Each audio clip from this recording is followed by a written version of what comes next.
चलो देखो, नया एएस पढ़ेंगे, एएस 16 बोरोइंग कॉस्ट। सुनो इधर, सबसे पहले हर बार की तरह आपको पता है इसमें क्या आएगा, इस पे क्या एप्लीकेबल होगा, क्या चीज पे एप्लीकेबल। पहले मैं आपको इस एएस की थीम बताता हूँ। बहुत छोटा एएस है, बहुत छोटा, इससे पहले वाला भी छोटा ही था टैक्स के मुकाबले में। उसमें क्वेश्चंस थोड़े अच्छे थे इन्वेस्टमेंट में, इसमें तो क्वेश्चन भी बिल्कुल लल्लू है। देखो इधर सामने देखो, प्लीज तुम सामने देखो। देखो एएस 16 बोरोइंग कॉस्ट। इस एएस का मकसद ये है कि कई बार क्या होता है, हम कुछ ऐसे लॉन्ग टर्म प्रोजेक्ट हाथ में ले लेते हैं जिनको बनने में, जिनको पूरा होने में समय लगता है, और वो प्रोजेक्ट को हम किसी बैंक या फाइनेंशियल इंस्टीट्यूशन द्वारा फाइनेंस करवाते हैं। अब जब हम उन्हें फाइनेंस करवाते हैं तो वी हैव टू पे इंटरेस्ट एंड अदर कॉस्ट। तो जब हम वो इंटरेस्ट वगैरह पे करते हैं तो वो इंटरेस्ट हम इतना ज़्यादा दे देते हैं कि कई बार वो प्रोजेक्ट की कॉस्ट को भी एक्सीड कर जाता है। क्या प्रोजेक्ट 5 करोड़ का है, कंस्ट्रक्शन लाइन में तो अक्सर ऐसा होता है कि 5 करोड़ का प्रोजेक्ट है और उसको बनने में 7 साल 10 साल लग गए, है ना। कोई चीज़ को बनने में 10 साल लग गए, वो 10 साल में हमने इतना ब्याज दे दिया 3 करोड़ 4 करोड़ 5 करोड़ का कि 5 करोड़ प्लस 5 करोड़ प्रोजेक्ट ही 10 करोड़ का हो गया। अब आप कहते हो कि आप जो इंटरेस्ट है वो P&L में डालो, इनडायरेक्ट कॉस्ट है। अब आप इनडायरेक्ट कॉस्ट उसे मान लोगे तो हमारे बिजनेस का जो ग्रॉस प्रॉफिट है वो इनफाइनेटली हाई आएगा, क्योंकि हम ये मानेंगे कि उस प्रोजेक्ट को बनाने में 5 करोड़ लगे, हम सामने वाले से रिकवर करेंगे 20 करोड़। तो ऐसा दिखेगा कि 20 करोड़ में से 5 करोड़ गए, हमारे 15 करोड़ का ग्रॉस प्रॉफिट है, जबकि वो उसकी लागत आप 5 करोड़ इसलिए मान रहे हो क्योंकि आप उसमें सिर्फ कंस्ट्रक्शन का पैसा ले रहे हो। लेकिन आप ये नहीं समझ रहे हो कि वो 5 करोड़ हमारे पास थे नहीं, हमें तो ब्याज पे लाने पड़े थे। और वो लाइन, कंस्ट्रक्शन की लाइन ऐसी चीठी लाइन है कि इसमें एक प्रोजेक्ट कभी भी टाइम पे कंप्लीट ही नहीं होता, कभी भी नहीं होता। अब खींचते खींचते खींचते खींचते इतना लंबा समय लग गया कि हमें यहाँ बहुत सारा ब्याज देना पड़ गया, और आप उस ब्याज को P&L में डाल रहे हो। तो इससे हमारा ग्रॉस प्रॉफिट तो बहुत हाई आ रहा है और नेट प्रॉफिट बहुत ही लो आ रहा है। तो कायदे से हमें वो इंटरेस्ट जो वो कंस्ट्रक्शन में लगा वो भी हमें इन्वेस्टमेंट की कॉस्ट में ऐड करना चाहिए, और हमें उस इंटरेस्ट को COGS का पार्ट मानना चाहिए। किसका पार्ट मानना चाहिए? मतलब we have to consider it interest as a direct expense, जबकि हम बचपन से यही पढ़ रहे हैं कि interest is a indirect expense, interest is a non operating item. But यहाँ पे इंटरेस्ट ऑपरेटिंग बन जाएगा, क्योंकि उस चीज की नेचर ही ऐसी है। अब उस चीज को बनने में इतना टाइम लग रहा है और आप वो इंटरेस्ट को P&L में डाल रहे हो, जबकि वो इंटरेस्ट की नेचर ऐसी है कि वो उस लगाई सिर्फ इसलिए है क्योंकि उस प्रोडक्ट को बनने में टाइम लग गया। अगर वो प्रोडक्ट जल्दी बन जाता तो इंटरेस्ट देना ही नहीं पड़ता, क्योंकि जल्दी बन जाता तो बिक भी जल्दी जाता, बिक जाता तो सीधे सीधे किस्तें चुका देता, ब्याज लगना बंद हो जाता। लेकिन साला वो चीठी चीज बन ही नहीं रही है, इतना टाइम ले रही है बनने में कि बिकेगी कहां से, और बिकेगी तो पैसा आएगा तो चुकाऊंगा, और जब तक चुकाऊंगा नहीं बैंक वाला तो ब्याज लगाता रहेगा। तो बैंक ब्याज लगाता जा रहा है और इसकी कॉस्ट तो बढ़ नहीं रही, इसकी कॉस्ट तो उतनी है, जबकि कॉस्ट बढ़नी चाहिए, क्योंकि जो ब्याज भर रहा हूं वो इसकी वजह से ही भर रहा हूं, क्योंकि ये बन नहीं रहा। तो इसलिए इस एएस की थीम क्या है कि जो इंटरेस्ट हम बचपन से P&L में दिखाते आए हैं उस इंटरेस्ट को हम ट्रेडिंग में दिखाएं। जिस इंटरेस्ट को हम इनडायरेक्ट एक्सपेंस मानते आए हैं उसे हम डायरेक्ट माने, जिस इंटरेस्ट को हम नॉन ऑपरेटिंग मानते आए हैं उसे हम ऑपरेटिंग माने। कब माने, क्यों माने, वो ये एएस बताएगा। पहले मैं आपको बता देता हूं बोरोइंग कॉस्ट में आता क्या क्या है। इंटरेस्ट तो सबको पता है आता है, और भी चीजें आती है। What do you mean by borrowing cost? Number 1 interest. Number 1 पे क्या आएगा? इंटरेस्ट और एनी अदर कमिटमेंट चार्ज। कई लोग आजकल कॉर्पोरेट वर्ल्ड में इसको कमिटमेंट चार्जेस बोलते हैं, इंटरेस्ट बोलो, कमिटमेंट चार्जेस, जो भी बोलो, इंटरेस्ट ये तो आएगा ही आएगा बोरोइंग कॉस्ट में। नंबर 2, ये ध्यान से सुनना, आपने डिवेंचर इशू करे, डिवेंचर, और आपने पढ़ा है कि डिवेंचर डिस्काउंट में इशू हो सकते हैं। तो आपने 100 रुपए का डिवेंचर का इशू किया 90 में, तो आपने 10 रुपए का डिस्काउंट दिया, और आपने ऐसे 1 लाख डिवेंचर इशू करे। तो 1 लाख को 10 से करूं तो कितने होते हैं? 10 लाख। अब मुझे एक सुर में जवाब देना, क्या डिवेंचर एक प्रकार का लोन होता है? क्या एक प्रकार की बोरोइंग होती है? क्या हम डिवेंचर की एंट्री करते वक्त उसके साथ कैपिटल वर्ड लगाते हैं? नहीं लगाते।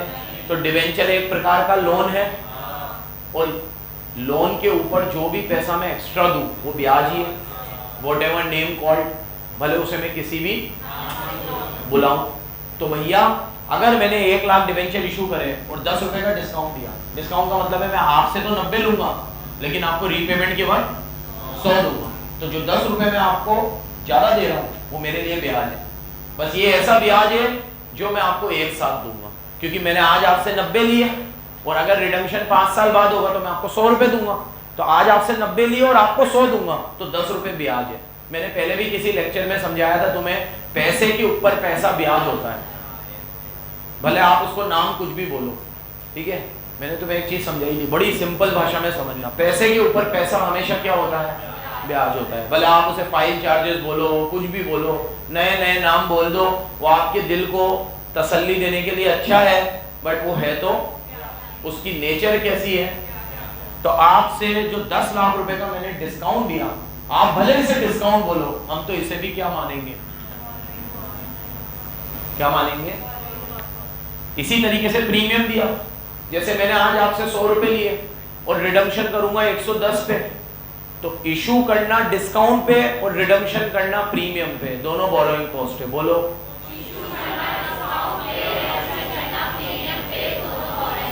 दोनों में ज्यादा ही दे रहा हूं मैं आपको। आपसे 90 लेकर आपको 100 देना या आपसे 100 लेकर आपको 110 देना, दोनों में मैं 10 रुपए ज्यादा ही दे रहा हूं, तो वो क्या है, बोरोइंग। एक बार फिर बोल लो, डिस्काउंट इशू पे करना, बोलो, और रिडम्पशन प्रीमियम पे करना, दोनों ही क्या है। नेक्स्ट क्या पढ़ा रहा हूं मैं तुम्हें, बोरोइंग कॉस्ट में क्या क्या आता है, इंटरेस्ट आ गया, ये आ गया सेकंड। थर्ड, कोई भी प्रकार की एंसिलरी कॉस्ट जो बोरोइंग से रिलेटेड है, जिसे हम बोलते हैं आज के जमाने में file charges, administrative expense, manager का कमीशन, और आजकल तो सीए भी इस गोरख धंधे में आ गए हैं। सबसे चीप काम लगता है मुझे, पता नहीं सीए लोग क्यों अपने प्रोफेशन की डिग्निटी खराब कर रहे हैं। ये मैक्सिमम सीए इस काम में उलझ गए हैं। क्या करते हैं, बैंकों से साथ गांठ है, बोलते हैं इस बैंक से लोन दिला दूंगा, सारा काम मैं देखूंगा, तेरा प्रोजेक्ट कितने का है, जितने का भी लोन बनेगा उसका 1% मुझे दे देना। ये चीप काम ही है।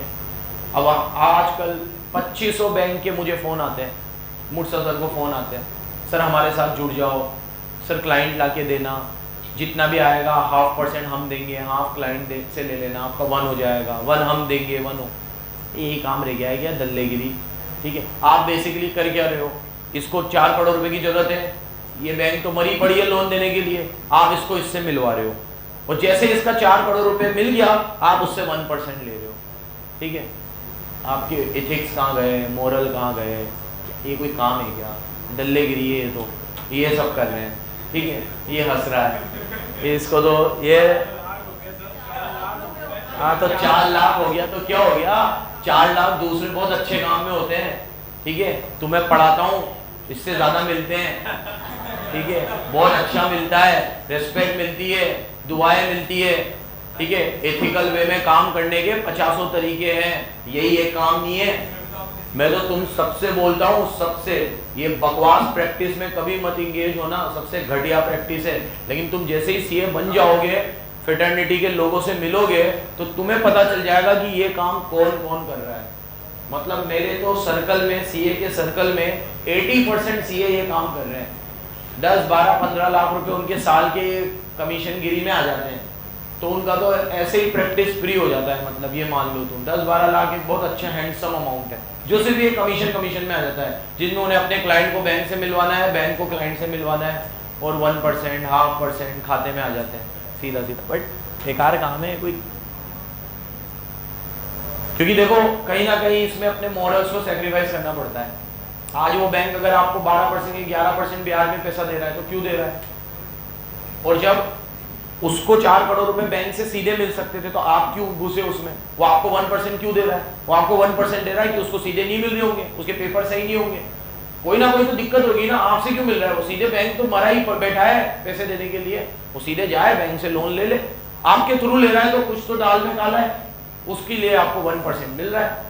चलो खैर, तो इसको एंसिलरी कॉस्ट बोलते हैं, फाइल चार्जेस, कमीशन वमीशन, हम इसको भी क्या मानेंगे? नेक्स्ट, अब मैं ये तुम्हें लीज में पढ़ाऊंगा। क्या बेटा, बुक दे दो, बड़ी देर बाद याद है। ये मैं तुम्हें लीज में पढ़ाऊंगा, अभी बस रट लो इसे। फाइनेंस लीज का फाइनेंस चार्ज बोरोइंग कॉस्ट होता है, बोलो तो। बस इसको रट लो अभी, ये मैं तुम्हें अब पढ़ाऊंगा। AS 16 तक आ गए हैं हम, जिंदा रहे तो 19 तक आ ही जाएंगे, तो उस समय लीज में पढ़ेंगे हम कि फाइनेंस लीज क्या है। नहीं तो अभी फिर तुम जानते हो, मैं जाऊंगा तो बहुत डिटेल में चल जाऊंगा, अभी फिर हम मुद्दे से भटक जाएंगे। फाइनेंस लीज क्या है और उसमें फाइनेंस चार्ज क्या है, ये मैं सब तुम्हें डिटेल में बताऊंगा। तो फाइनेंस लीज का फाइनेंस चार्ज क्या माना जाता है? और last, exchange difference. Exchange difference मतलब अभी मैंने फॉरेन कंट्री से लोन लिया, अब लोन लिया तब डॉलर का रेट चला था 60। अब जब लोन चुकाया तो डॉलर का रेट हो गया 65। लिया तो 60 और चुकाया तो 65, तो 5 रुपए मैंने एक्स्ट्रा दिए, ये एक्सचेंज डिफरेंस है, तो इसको भी बोरोइंग कॉस्ट मानेंगे। लेकिन इस पे एक स्टार लगा हुआ है, पूरा नहीं, क्योंकि एक्सचेंज डिफरेंस आ जाएगा तो AS 11 भी अपनी एसेस कराने आएगा। तो एक्सचेंज डिफरेंस को कितना बोरोइंग कॉस्ट मानना है, कितना नहीं मानना है, इस पे एक क्वेश्चन के माध्यम से समझेंगे। बहुत ही बढ़िया बेहतरीन क्वेश्चन है इसमें अभी एक। तो एक्सचेंज डिफरेंस को बोरोइंग कॉस्ट मानेंगे, बट ये आधी बात है, इस पे क्या लगा हुआ है?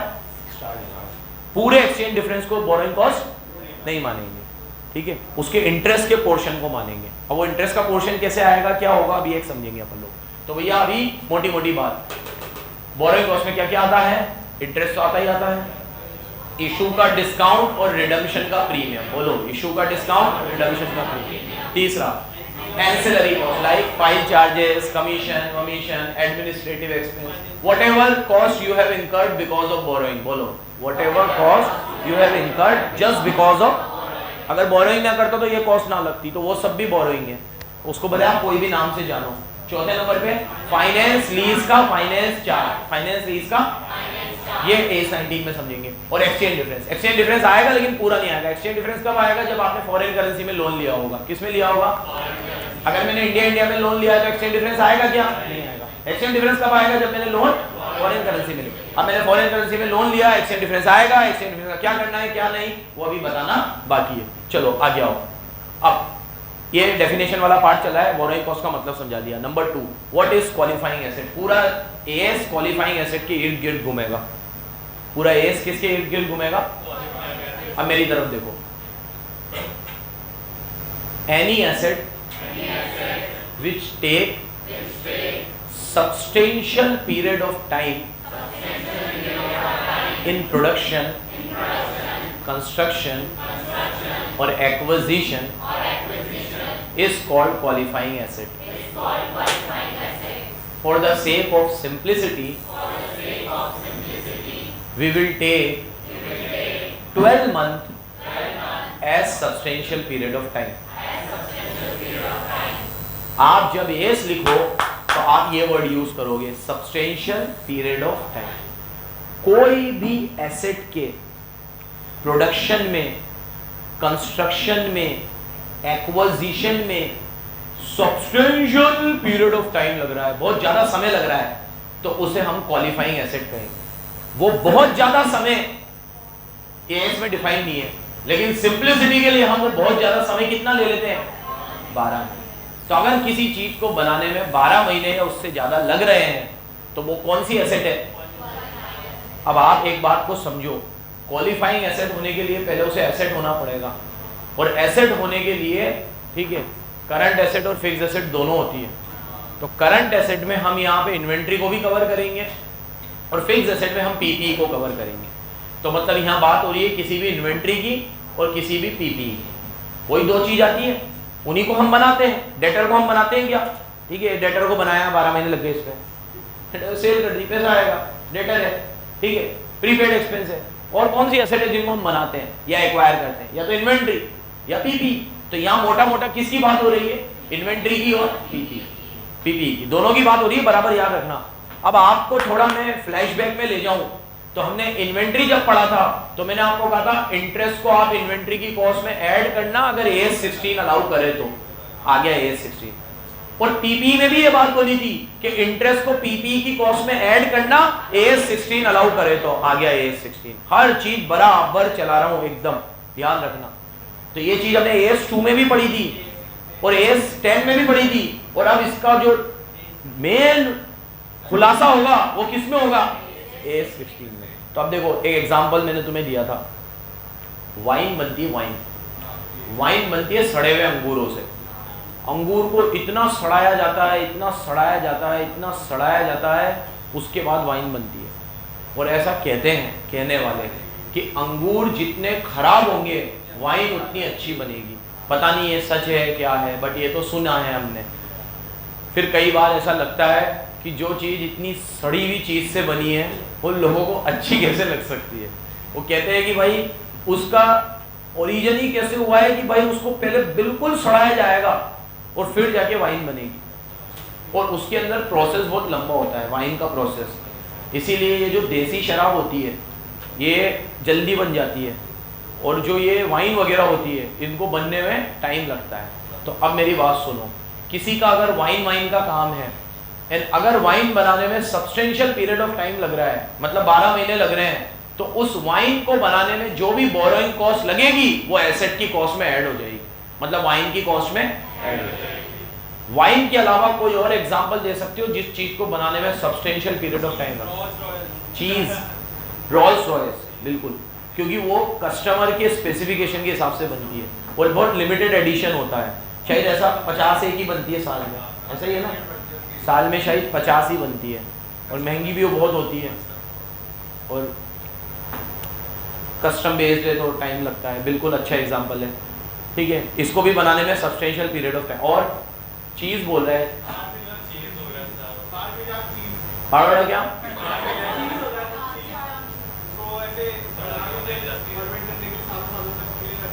सालों सालों, हाँ 20 साल तक रखते। अभी मिलता है मार्केट में ऐसा चीज, कितना महंगा, मेरी इनकम से ज्यादा थोड़ी होगा।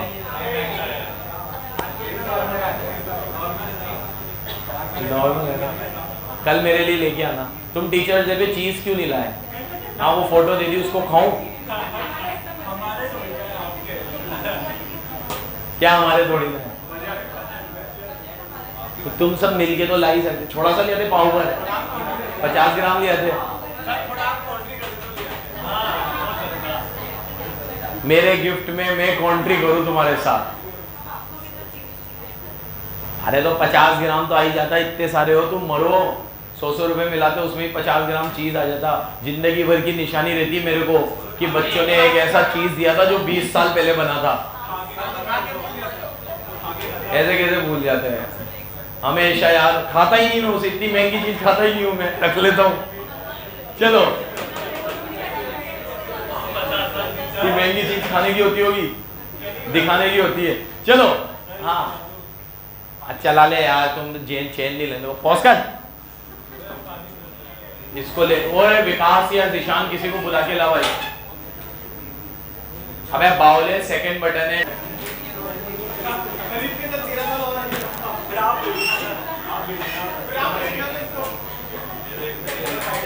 तो बच्चों, हमारे लिए 15 साल एक चीज बनाने में लगते, कोई वो क्वालिफाइंग एसेट है।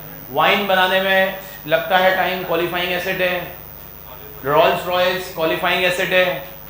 अब प्राइवेट जेट क्वालिफाइंग एसेट है। बस बस बस बस। अब किसी भी चीज को बनाने में अगर सब्सटेंशियल पीरियड ऑफ टाइम लग रहा है तो वो क्वालिफाइंग एसेट है ना। अब ये तो बात हुई इन्वेंट्री की, अब बात करते हैं फिक्स एसेट की। कई बार फिक्स एसेट को बनाने में भी टाइम लगता है। जैसे आज मान लो मुझे ये मार्कर बनाना है, और ये मार्कर जिस मशीन से बनता है उस मशीन के छोटे छोटे पार्ट मुझे पहले असेंबल करने पड़े।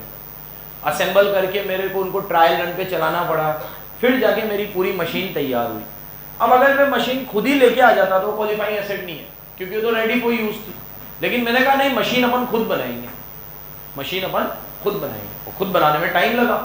वो टार्जन देखी तुमने, उसमें वो कार खुद बनाता है, ओवर टाइम करता है, सब करता है, फिर वो शानदार कार बनती है, कार ही बनती है वो, मतलब ठीक है। उस टाइम में उसने वो बना दी। अभी वो मूवी आती तो जने क्या बना देता हो, ठीक है। तो क्या शानदार लगती है बाकी वो कार। तो वो उसने बनाई अगर 1 साल में, तो वो हो गई क्वालिफाइंग एसेट। वो भी क्या हो गई? Qualifying asset. तो भैया जिस चीज को बनाने में, moral of the story, substantial period of time लग रहा है, वो क्या है? पढ़ो। Qualifying asset means any asset whether tangible or necessary to take substantial period of time for ready for use। जिसको ready for use होने में क्या लगता है? Substantial period of time। इसमें आएंगे आपके manufacturing plant, power generation, inventory जिसमें बहुत टाइम लगता है। इन्वेंट्री के एग्जांपल तुमने लिए ही है, क्या क्या? वाइन, चीज, अचार। अचार वेरी गुड बेटा। अचार इतना टाइम थोड़ी लगता है।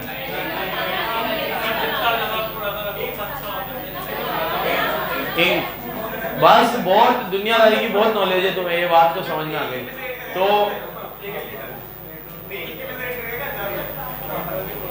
अब इनको बस सब में सब्सटेंशियल पीरियड लगा दिया। अब देखो सुनो, इन सबको बनाने में बहुत सारा टाइम लगता है।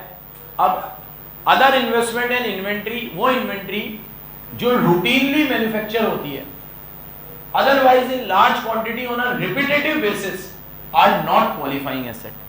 याद रखना, मतलब सुन बता रहा हूं मैं, कोई भी ऐसी इन्वेस्टमेंट तो पहले आएगी नहीं, वैसे तो एज 13 में कवर्ड है। और कोई भी इन्वेंट्री जो रूटीनली मैन्युफैक्चर होती है, मतलब जिनको बनाने में टाइम नहीं लगता, वो बनेगी ही लार्ज क्वांटिटी में, तो उसकी एक क्वांटिटी बनती ही नहीं है। तो आप उसको क्या पहले पूरे लॉट में बनाते हो कि 1 लाख 2 लाख चॉकलेट्स आती है, एक पूरे लॉट में बनती है। तो अब लॉट में टाइम लग जाता है, तो इट डजंट मीन कि वो क्वालिफाइंग एसेट है, क्योंकि उसका एक क्वांटिटी बहुत जल्दी बन जाता है, लेकिन आप उसे फैक्ट्री से निकालते लॉट में हो। तो कोई चीज ऐसी है जो रूटीनली बेसिस पे बनती रहती है और वो सब्सटेंशियल पीरियड ऑफ टाइम नहीं लगता है उसके अंदर, वो रूटीनली बेसिस पे लार्ज क्वांटिटी में बनती है, इसलिए टाइम लगता है, तो फिर उसे क्वालिफाइंग एसेट नहीं माना। तो ये एक तरीके से इसका एक्सेप्शन हो गया। क्या हो गया? ठीक है। इसमें तुम ले लो चॉकलेट्स, ठीक है, चॉकलेट्स लार्ज क्वांटिटी में बनती है, रूटीनली बेसिस पे बनती है, इनको टाइम लगता है 6 महीने 8 महीने फैक्ट्री से निकलने में, लेकिन बनने में कोई इतना टाइम नहीं लगता। ये तो पूरा लॉट जब तक तैयार नहीं होता तब तक ये निकलती नहीं है, ठीक है। अब एक टेबल बना रखी है, पीपी क्वालिफाइंग एसेट हो सकती है, हाँ। इंटेंजिबल, हाँ। इन्वेस्टमेंट प्रॉपर्टी, बिल्डिंग क्यों नहीं बोला तुमने? बिल्डिंग में तो टाइम लगता ही लगता है, और कुछ बिल्डिंग तो ऐसी होती है, ठीक है। अभी मैंने तुम्हें कहा था ना, ये मुर्सा सर जिस बिल्डिंग में रहते हैं, मुर्सा सर अभी जिस फ्लैट में रहते हैं, उसका कंस्ट्रक्शन जब शुरू हुआ तो 1.5 साल तक कंस्ट्रक्शन चला। उसके बाद जो ओनर थे उनकी एक्सीडेंट में मौत हो गई। अब उनकी मौत हो गई तो कंस्ट्रक्शन का काम रुक गया, मतलब जो बिल्डर था जिसने ये पूरा काम अपने हाथ में लिया था। अब बहुत बड़ी बिल्डिंग थी, कुछ 15-20 प्लॉट फ्लैट थे, और अच्छे बड़े थे फ्लैट्स भी, तो बहुत बड़ा काम था, तो किसी एक ने नहीं लिया। तो उनके जवाई ने बोला भैया मैं ले लेता हूँ मेरे हाथ में। अब उसके जवाई ने अपने हाथ लिए तो जवाई का पैसा खत्म हो गया, तो फिर रुक गया काम। फिर उसके जवाई ने क्या करा, 3 पार्टनरों को अपने साथ लिया कि भैया तुम मिलके बनाओ, अपन बेचेंगे, बेच के प्रॉफिट आएगा, तीनों ले लेंगे। तो 3 पार्टनर हाथ में आए, फिर पैसा और लगने लगा। उसके बाद बीच में किसी ने हवा उड़ा दी कि इस बंगले में तो कुछ दिक्कत है, मतलब भूत है, ठीक है। ये देखिए चारों ऐसे ऐसे कर रही है, ठीक है। तो किसी ने हवा उड़ा दी कि भैया इसमें भूत है, कुछ है, तो काम फिर रुक गया। फिर क्या हुआ कि बीच में रमजान आया, रमजान तो किसी ने कहा भैया इसमें कोई भूत नहीं है, ये नहीं है। तो उन्होंने रजा लेकर वहाँ पे भैया नमाज करानी शुरू करी कि भैया 5 टाइम यहाँ पे नमाज होगी। पूरा हॉल था लंबा सा, बिल्डिंग तो बनी नहीं थी, काम ही काम रुके जा रहा था। फिर उससे फिर वो बात फिर हटी। फिर सबने बुकिंग कराई, क्योंकि जब तक कोई बुकिंग नहीं करा रहा था पैसे लगे ही जा रहे थे, आ कुछ भी नहीं रहे थे। फिर धीरे धीरे सबने, किसी ने 4 लाख 5 लाख ऐसे छोटा छोटा अमाउंट दिया, 15-20 फ्लैट थे जो, तो उसका काम फिर वापस से, और बिल्डिंग बन के तैयार हुई। बहुत टाइम लगा उसमें, कम से कम 7-8 साल लग गए। तो ये बिल्डिंग बनने में कई बार बहुत टाइम लग जाता है। तो वो भी क्या है, आपकी क्वालिफाइंग एसेट है, क्योंकि उसमें क्या लग रहा है, सब्सटेंशियल पीरियड ऑफ। आप लोग है ना, मेरी बात सुन लो कान खोल के, एएस का थीम मत भूल जाना। एएस की थीम मैंने तुम्हें क्या बताई है कि ये एएस क्यों लाया गया है, हर मैं बताता हूं मैं तुम्हें। इसकी थीम ये है कि कुछ एसेट को बनने में बहुत ज्यादा टाइम लग जाता है, और अगर वो पैसा हमने लोन से उठाया होता है तो उसका ब्याज भरना पड़ता है, और वो ब्याज इतना ज्यादा हो जाता है कि हम उसे इनडायरेक्ट एक्सपेंस ना मानकर क्या मान लेते हैं, डायरेक्ट एक्सपेंस, और उसे इन्वेस्टमेंट की या एसेट की कॉस्ट में ऐड कर देते हैं, इन्वेस्टमेंट या एसेट की कॉस्ट में ऐड कर देते हैं। तो इस चैप्टर में, इस एएस में हम लोग पुरानी सारी मान्यताओं को तोड़ के नई चीज पढ़ रहे हैं। आज तक हमने ये पढ़ा है कि इंटरेस्ट एक इनडायरेक्ट एक्सपेंस है, आज तक जब भी अकाउंट्स पढ़िए, और पहली बार ऐसा पढ़ेंगे कि इंटरेस्ट को आप लोग इनडायरेक्ट ना मानकर डायरेक्ट मानो, एसेट की कॉस्ट में ऐड करो, P&L में ना दिखा के ट्रेडिंग में दिखाओ। सब चेंज हो गई जो भी आज तक पढ़ा है इस एएस में। लेकिन शर्त क्या है, एसेट क्वालिफाइंग होनी चाहिए। शर्त क्या है, ये क्वालिफाइंग एसेट के कुछ एग्जांपल, इन्वेंट्री भी क्वालिफाइंग हो सकती है अगर उनको बनने में क्या लग रहा है, सब्सटेंशियल पीरियड ऑफ टाइम। क्या क्वालिफाइंग नहीं होगा, फाइनेंशियल एसेट, जैसे शेयर्स, डिवेंचर, ये कभी क्वालिफाइंग, क्योंकि तो पैसे दिए खरीदे, पैसे दिए खरीदे। अब आपने एक बात बताओ मुझे, किसी कंपनी का 1 करोड़ रुपए का शेयर खरीदा, शेयर तो रेडी था, आपने क्या करा, 1 करोड़ रुपए टुकड़ों में दिए, तो आपने वो 1 करोड़ रुपए दिए 18 किस्तों में, तो आपने 18 किस्तों में दिए, तो उसने भी शेयर आपको 18 महीने बाद दिया, तो ये क्वालिफाइंग एसेट है कि नहीं है? 18 महीने लग गए ना, 12 महीने से ज्यादा, क्योंकि उसको बनने में टाइम नहीं लगा, वो तो रेडी था। फाइनेंशियल एसेट तो हमेशा रेडी होती है, म्यूचुअल फंड, शेयर्स, ये तो सब रेडी है। आप पेमेंट लेट कर रहे हो, इससे कोई फर्क, आप पेमेंट लेट कर रहे हो, लेकिन वो रेडी है। अब यहां टिक करो, सब्सटेंशियल पीरियड ऑफ टाइम का क्या मतलब है, ठीक है।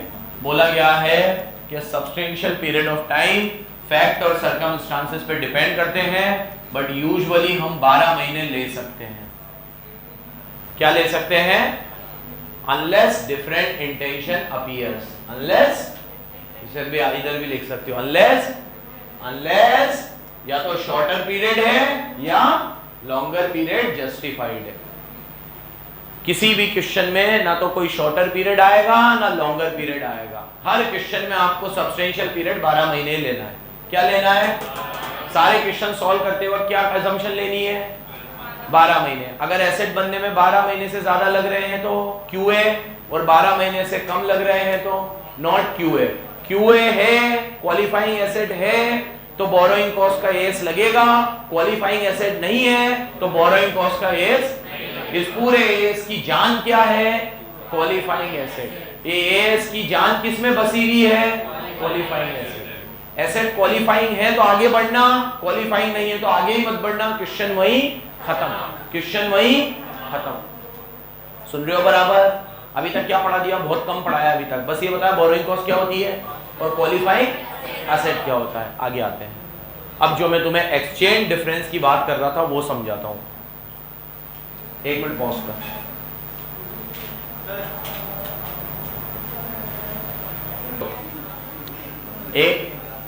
अब आप लोगों को अभी तक मैंने बता दिया कि एक्सचेंज डिफरेंस क्या बोलते हैं, सबसे क्वालिफाइंग एसेट क्या है, और उसके पहले बता दिया बोरोइंग कॉस्ट क्या है। बोरोइंग कॉस्ट में मैंने तुम्हें कहा एक्सचेंज डिफरेंस को लिख, हो गया कितना टाइम, कल ही बताता हूँ। धन्यवाद, बंद कर दो।